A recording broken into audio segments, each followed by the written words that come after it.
24년 미국 경기에 대해서 대체적으로 연착륙을 전망하시는 분들이 많습니다. 지금의 성장에서 둔화, 위축된다는 것이죠. 일부 더 나아가서 경기 침체를 전망하는 뷰도 있습니다. 다만 이 부분은 말의 해석 차이가 있을 수 있고 사용하는 어감의 정도가 다르기 때문에 좀 명확하게 이 부분을 이해하는 게 중요합니다. 전체적으로 말씀을 드리면 내년 경기가 슬로우 된다는 것에는 컨센이 어느 정도 모아졌고요. 지금보다 더 성장하리라는 것은 말이 안 되기 때문이죠.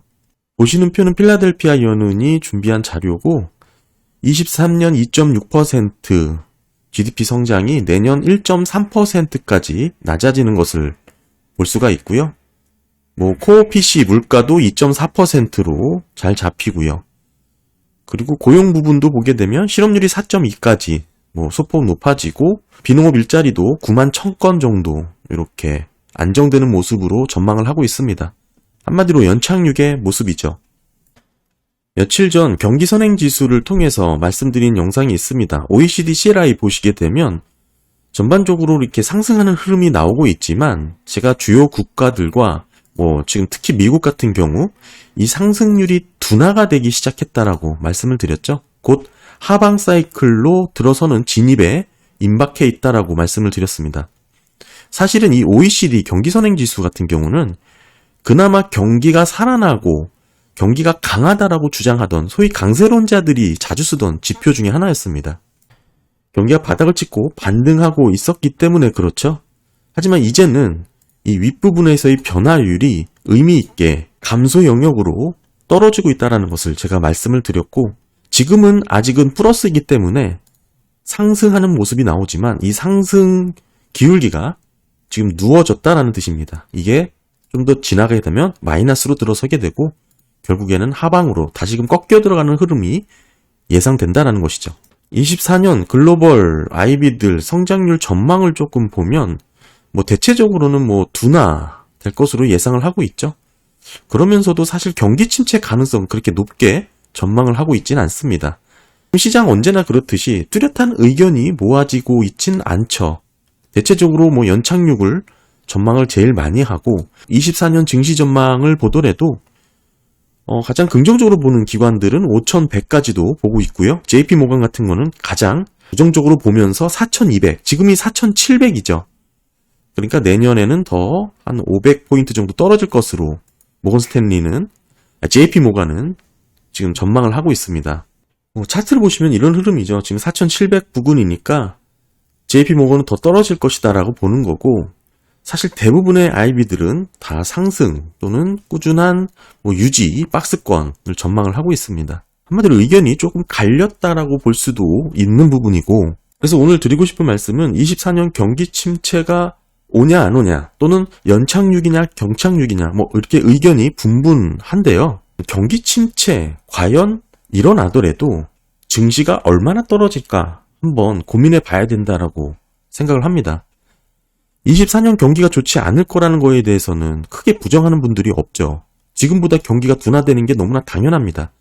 자연스럽게 슬로우다운 하는 모습으로 흘러가고 있는 게 지금 상황인데 중요한 것은 이 둔화 정도와 속도입니다. 여기서 연착륙이냐 경착륙이냐를 판가름하게 되는 겁니다. 그래서 만약 경착륙이 된다면 이 경착륙의 의미라는 것은 테크니컬적으로 GDP가 두 개 분기 마이너스를 찍었을 때 보통 경착륙이라고 얘기를 하니까요. 그렇게 됐을 때 과연 금융시장은 어떻게 반응할 것인가가 가장 중요하겠죠. 결국 경착륙이 왔을 때 실제 금융시장의 붕괴가 일어날지 마켓 크래시가 일어날지가 관건입니다. 경기 침체가 뭔 상관이냐, 내 증시가 떨어지는 게, 내 주가가 떨어지는 게 문제지 라는 뜻입니다. 이 부분에 대해서 전체적인 뷰를 갖고 정리를 하는 게 좋을지 개인적인 생각을 정리를 했고요. 대체적으로 상승론자들의 주장은 이렇습니다. 이미 미국은 2개분기 GDP 역성장을 했던 기록이 있다라는 겁니다. 22년 1분기, 2분기 때 마이너스 성장을 했잖아요. 이때 이미 GDP가 역성장을 했고 당시에 주가도 상당히 많이 빠졌습니다. 빠질 만큼 빠진 이후에 지금은 경기 회복하고 금리 인하라는 선반영으로 이렇게 주가가 회복됐다라는 것이죠. 반등했다라는 것입니다. 따라서 재차 GDP가 뭐 한 개 분기 또는 두 개 분기 마이너스가 나온다고 해서 증시가 과연 하급 효과를 받을 만큼 충격을 받을까에 대한 의문을 갖는 겁니다. 이 부분은 제가 사실 GDP 영상에 보시면 자세하게 나와 있는데 22년 상반기 GDP가 역성장한 부분, 이 부분을 제가 GDI랑 비교를 해가면서 설명을 드렸었죠.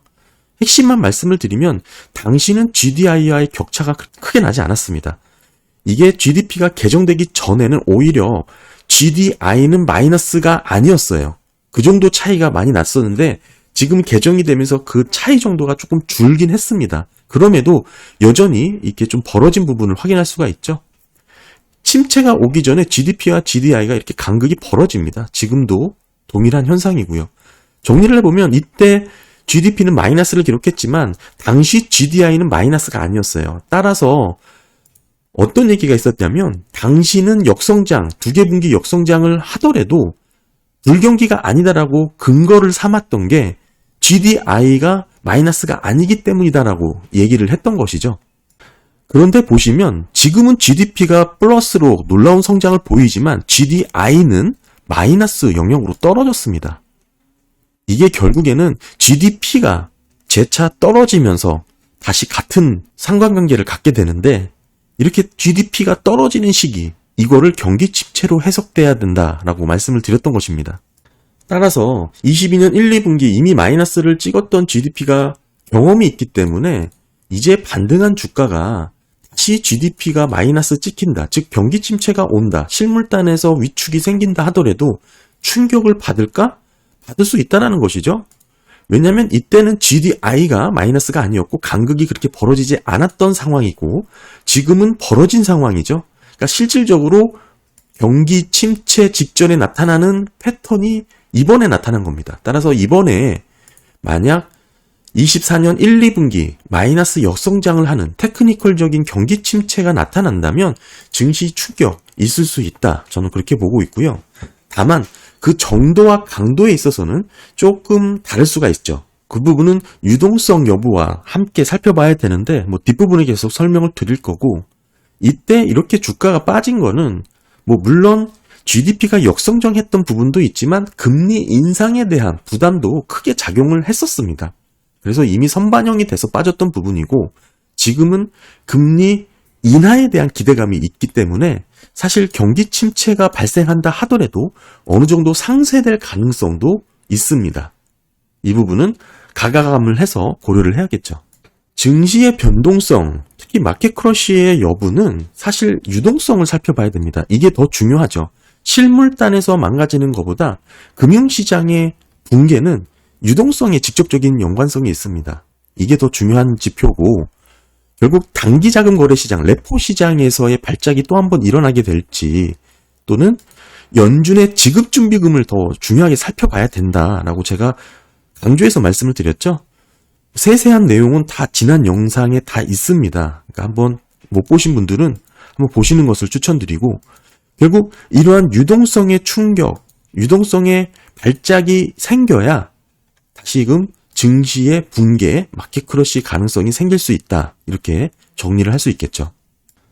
그래서 24년 경기 침체의 가능성은 결국 소비가 줄고 수요가 둔화되고 기업의 이익이 줄면서 실업률이 높아지는 이런 실물 경기 측면에서의 경기 둔화, 위축, 경기 침체로 이어지는 것일 텐데 이 부분은 아까도 말씀드렸다시만 GDP의 역성장으로 나오겠죠. 24년 1, 2분기가. 이렇게 경기 침체로 이어지는 것, 결국 GDP의 역성장 또는 1%대 뭐 이하의 성장, 뭐 성장이 미비하게 잡히는 뭐 이 정도가 되겠죠. 이렇게 전망을 하니까 다들 연착륙이라든지 골든패스를 기대하는 이코노미스트가 많은 겁니다. 딱 여기까지만 보는 것이죠. 따라서 앞으로 1, 2분기 더 역성장을 하는 경기 침체가 오더라도 증시가 빠지면 얼마나 빠지겠냐 이 얘기를 하는 겁니다. 실제 IB 기관들의 24년 S&P 전망도 5천을 넘어서는 부분이 비중이 많죠. 지금 4,700 뭐 비슷한 수준을 유지한 게 한 3곳 되고 좀 더 떨어질 것이라고 본 게 2곳 이렇게입니다. JP모간이 제일 부정적으로 보고 있죠. 여전히 끝까지 경기 침체 가능성을 높게 보고 있는데 이렇게 빠지더라도 500포인트 정도 빠지는 것으로 보고 있는 것이죠. 근데 제가 말씀을 꾸준히 드렸듯 실물 경기에서의 위축 둔화, 경기 침체가 금융시장 사이클로 넘어가게 되면 이거는 마켓 크러쉬가 일어나게 됩니다.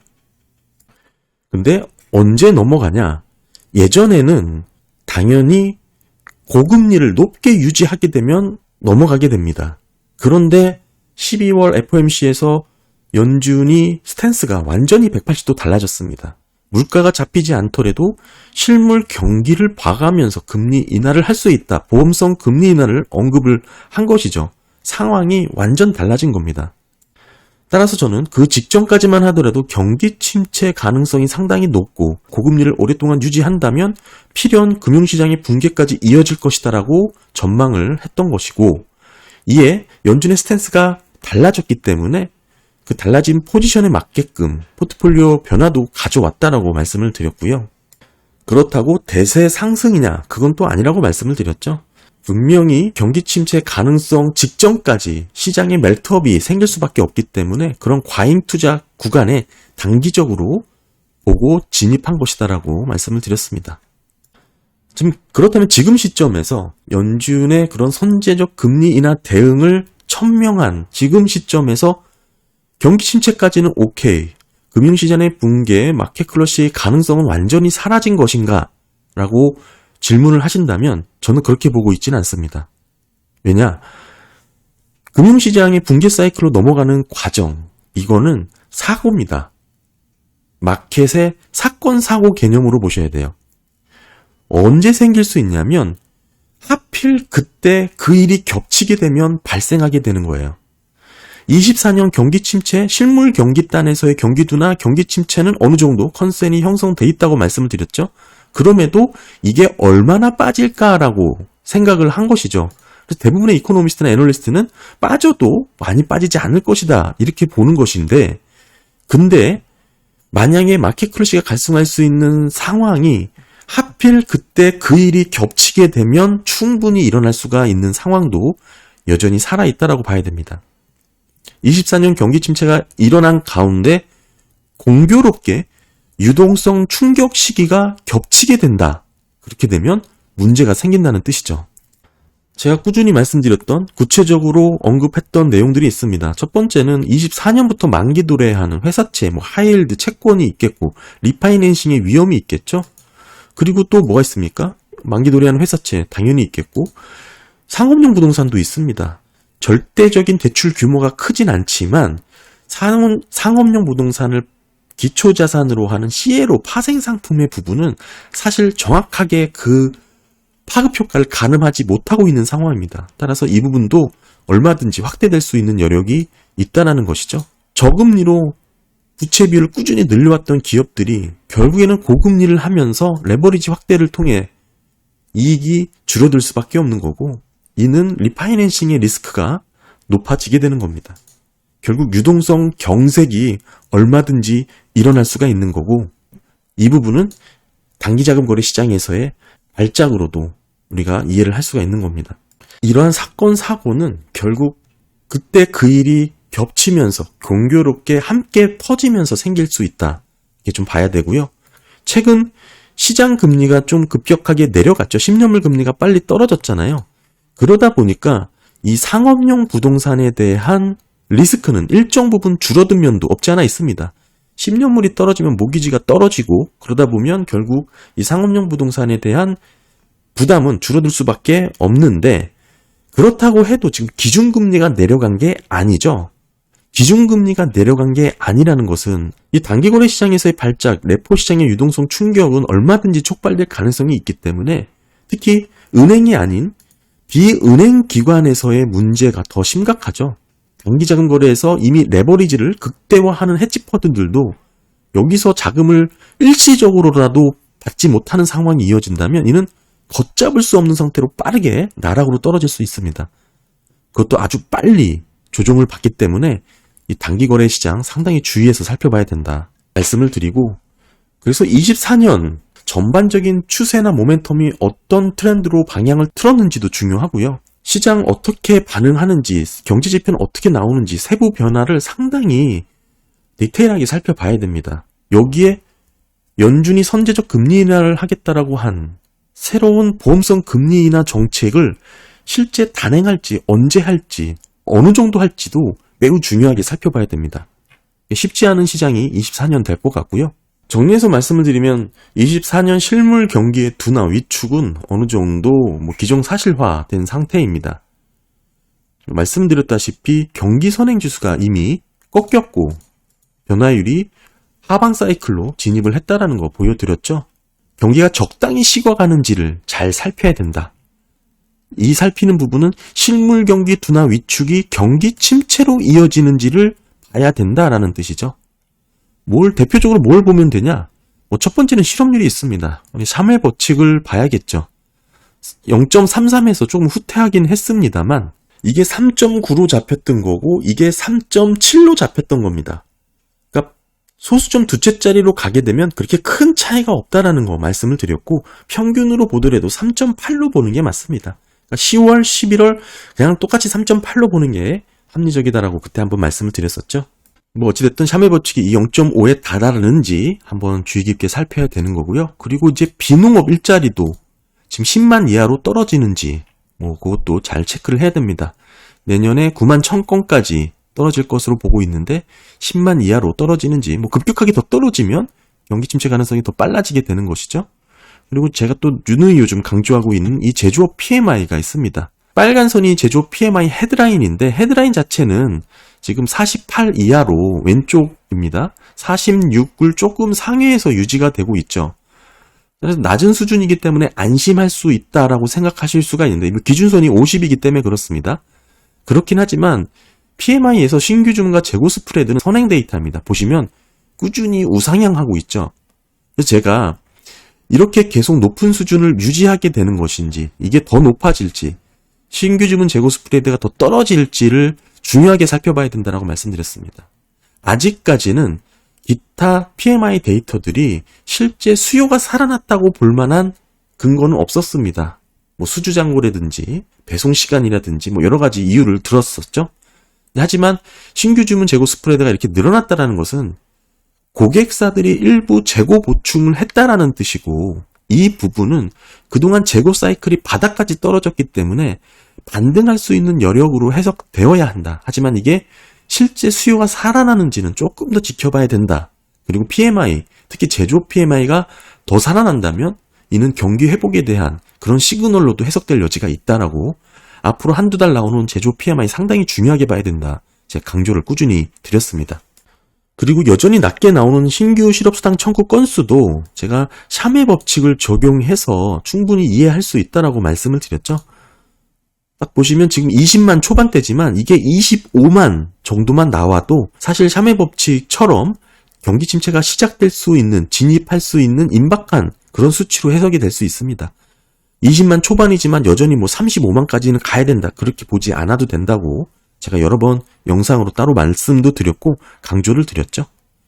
결국 21만 정도니까 25만 정도만 높아지면 언제든지 신규 실업 수당 청구 건수도 경기 침체에 임박한 시그널로 해석될 여지가 있고요. 사실 이 정도면 실물단에서 경기 침체 둔화를 선행해서 살펴볼 수 있는 시그널로 해석을 하실 수가 있고, 그리고 지금 현재 GDP가 높아졌고 GDI는 지금 마이너스 구간이긴 하기 때문에 GDP는 무조건 GDI를 따라가게 됩니다. 그러니까 이게 떨어지긴 할 거예요. 그래서 GDP가 떨어지는 것은 자연스러운 흐름이라고 보고 있고요. 경기 침체 전망을 우리가 미리 시그널로 데이터로 확인할 수가 있고, 그렇다면 금융시장의 붕괴 폭락 마켓 크러쉬는 유동성을 살펴봐야겠죠. 이 부분은 아까도 말씀드렸다시피 단기자금 거래 시장, 레포 시장의 안정성이 매우 중요하다라고 말씀을 드렸고, 더 중요한 것은 결국 이 지급준비금의 적정 여부다. 안전선이 지금 제가 3조 달러 부분이죠. 빨간 선을 제가 그은 겁니다. 여기에 임박했는지 지급준비금이 지금 좀 지난 자료인가요? 최근 업데이트는 못했지만 어찌됐든 3조 5천억 달러 정도를 지급준비금으로 지금 집계가 됐습니다. 이게 3조 달러 부근까지 다시 오는지를 체크해야 된다는 것이죠. 이 빨간 선은 제가 그은 겁니다. 왜 안전선으로 보고 있냐? 여러 번 말씀드렸지만 애초에 연준의 목표는 이 파란 선 2조 5천억 달러였습니다. 이게 GDP의 10% 수준이죠. 하지만 SBB 파산으로 적정선을 테스트한 게 3조 달러다. 그리고 그 이후로 한 번도 이 점까지 도달하지 않았고 그 이상을 유지하고 있다는 점을 놓고 봤을 때 연준도 이 3조 달러를 적정 안전선으로 보고 있는 것으로 추정을 할 수 있다라고 말씀드렸죠. 따라서 이게 지급준비금이 여기까지 떨어지는지를 봐야 되는데 아직은 5천억 달러, 5,500억 달러 정도가 더 여유가 있는 겁니다. 역내포가 지금 1조 달러 정도가 있는데 계속해서 줄고 있으니까 이게 줄면 지급준비금에서 충격을 받을 것이다라고 하지만 TGA가 6천억 달러 정도가 있습니다. 그러니까 완충이 6천억 그리고 5,500억 합치면 1조 달러가 넘는 것이죠. 상당한 완충 효과가 있다고 볼 수 있습니다. 이런 부분이 사실은 금리 인하를 하면서 연준이 QT를 이어갈 수 있는 그런 어찌 보면은 상대적으로 여유가 있는 그런 지급준비금을 갖췄다라고 볼 수가 있는 겁니다. 실물 경기가 둔화 위축되는 모습이 나왔기 때문에 이 부분을 부양하기 위해서 금리 인하를 하고 QT는 지속을 하면서 유동성을 조금 축소하는 물가 등 여러 가지 원인이 있겠죠. QT를 지속하는 좀 어정쩡한 정책을 함께 이어나가는 시기입니다. 이 축소 정책에 대해서 당분간 지속될 것이라고 좀 말씀을 좀 드리기도 했었고요. 이 얘기는 보시는 것처럼 유동성 충격에는 상대적으로 여유가 있다라고 판단을 하는 것입니다. 연준조차도 그렇게 보고 있는 것이죠. 이에 급격한 시장의 충격을 전망하는 IB들도 상대적으로 적은 게 사실이고요. 이미 연준은 선제적 금리 인하를 하겠다고 결정한 만큼 정말로 물가 신경 안 쓰고 금리 인하를 할 것인지 따라서 실물 경기가 망가지지 않고 부양을 할 것인지 잘 살펴봐야 되는 시기입니다. 실물 경기가 망가지지 않도록 의지를 갖추고 금리 인하를 하겠다라고 얘기했기 때문에 실질 금리를 언제 내릴지를 상당히 중요하게 봐야 되는데 저는 개인적으로는 시장의 전망이죠. 3월달 인하 충분히 가능성이 높다고 봅니다. 오히려 시장의 전망보다는 조금 과감하게 금리 인하를 해야 이 보험성 금리 인하가 성공할 것이다라고 보고 있습니다. 주춤하거나 어영부영하면서 제때 시기를 놓치게 된다면 실물 경기 둔화 위축을 제때 막지 못할 것이고 이는 분명 경기 침체로 이어질 가능성이 상당히 높을 것이다 이렇게 보고 있습니다. 더 중요한 것은 이 마켓 크러쉬, 금융시장의 붕괴가 될 수 있을 텐데 이 부분은 아직은 상대적으로 여유가 있는 유동성 측면에서 놓고 볼 때 연준이 또 금리를 하이퍼 롱거를 하지 않고 선제적으로 인하하겠다라고 했다라는 점에서는 여전히 유동성 충격까지 이어질 가능성은 예전보다는 좀 줄었다라고 봐야 됩니다. 하지만 아까도 말씀드렸다시피 모든 사건 사고는 우연한 시기가 겹치면서 발생하게 될 가능성이 있습니다. 시간이 지나 살펴보게 되면 어떤 한 사건이 조금만 늦게 가거나 오히려 조금 더 빨리 가거나 그 시기가 경교롭게 겹치지만 않았으면 터지지 않았을 일들이 하필 같은 시기에 생기면서 문제가 되는 일들이 많습니다. 그러니까 일이 안 되려고 하면 꼬이게 되고 그러면서 한 번에 무너지는 특징이 있는 게 사고죠. 그러니까 24년 증시의 마켓 크러쉬를 그 정도로 이해를 하시면 좋지 않을까 생각을 하고 있습니다. 그래서 중요한 게 뭐냐? 내년에 금리 인하를 상대적으로 빨리, 과감하게, 강도 있게 조금 시장의 전망보다 적극적으로 하지 않는다면 보험성 금리 인하의 효과에 대해서 다시금 그때 가서 살펴봐야 된다. 저는 그렇게 보는 것이고요. 아까 실물 경기 둔화 경기 침체 위축에 대한 시그널 자료 한번 쭉 말씀을 드렸었고 그리고 금융시장의 붕괴, 유동성 관련해서도 단기거래 자금 시장하고 지급준비금을 중요하게 보시면서 대응하시면 좋을 것 같다는 말씀을 드렸습니다. 지급준비금의 상황이 이렇게 여유 있고 TGA도 지금 6천억 달러 정도로 볼륨이 있기 때문에 전반적인 IB들이 내년에 금융시장 전망에 이렇게 나오고 있다라고 말씀을 드리는 거고 그래서 오늘 영상은 사실 내년에 대부분은 연착륙을 전망하고 있고 일부 경기 침체를 전망하는 분들도 있지만 그 경기 침체를 전망하시는 분들이 증시의 폭락이 어느 정도인지를 그게 사실은 궁금한 건데 그 부분은 사실 많이 얘기를 하거나 언급을 하지 않죠. 그래서 경기 침체가 오더라도 만약에 금융 크래시가 일어날 수 있는 환경은 연준의 금리 인하가 선제적으로 성공하냐 안 하냐 상당히 큰 가능성이 달라진다. 이 부분을 좀 말씀을 드리고 싶었던 거고요. 결국에는 물가를 잡기 위해 높은 금리를 오랫동안 유지를 하다 보면 경기 침체가 발현하고 그러면 자연스럽게 금융시장의 붕괴 폭락으로 이어지는 흐름을 전망할 수 있었는데 이 연결고리가 선제적 금리 인하, 보험성 금리 인하로 연결고리가 끊긴 겁니다. 끊기다 보니 실물 경기 침체는 일어날 가능성이 있지만 금융시장 붕괴 폭락 가능성은 의문이 돼버린 것이죠. 의문이 된다고 하더라도 실현 가능성이 완전히 사라졌냐 그렇게 보는 건 아니고 하필 사건 사고가 터지는 것처럼 공교롭게 모든 시기가 한날 한시에 터지게 된다면 불안 요인이 겹치게 나타난다면 가능성이 있다. 특히 내년에 선제적 금리 인하가 언제 얼마나 어느 정도로 일어날지도 상당히 중요한 의미가 있기 때문에 그 부분을 좀 더 살펴봐야 된다. 이렇게 정리를 드릴 수가 있을 것 같습니다. 네, 감사합니다.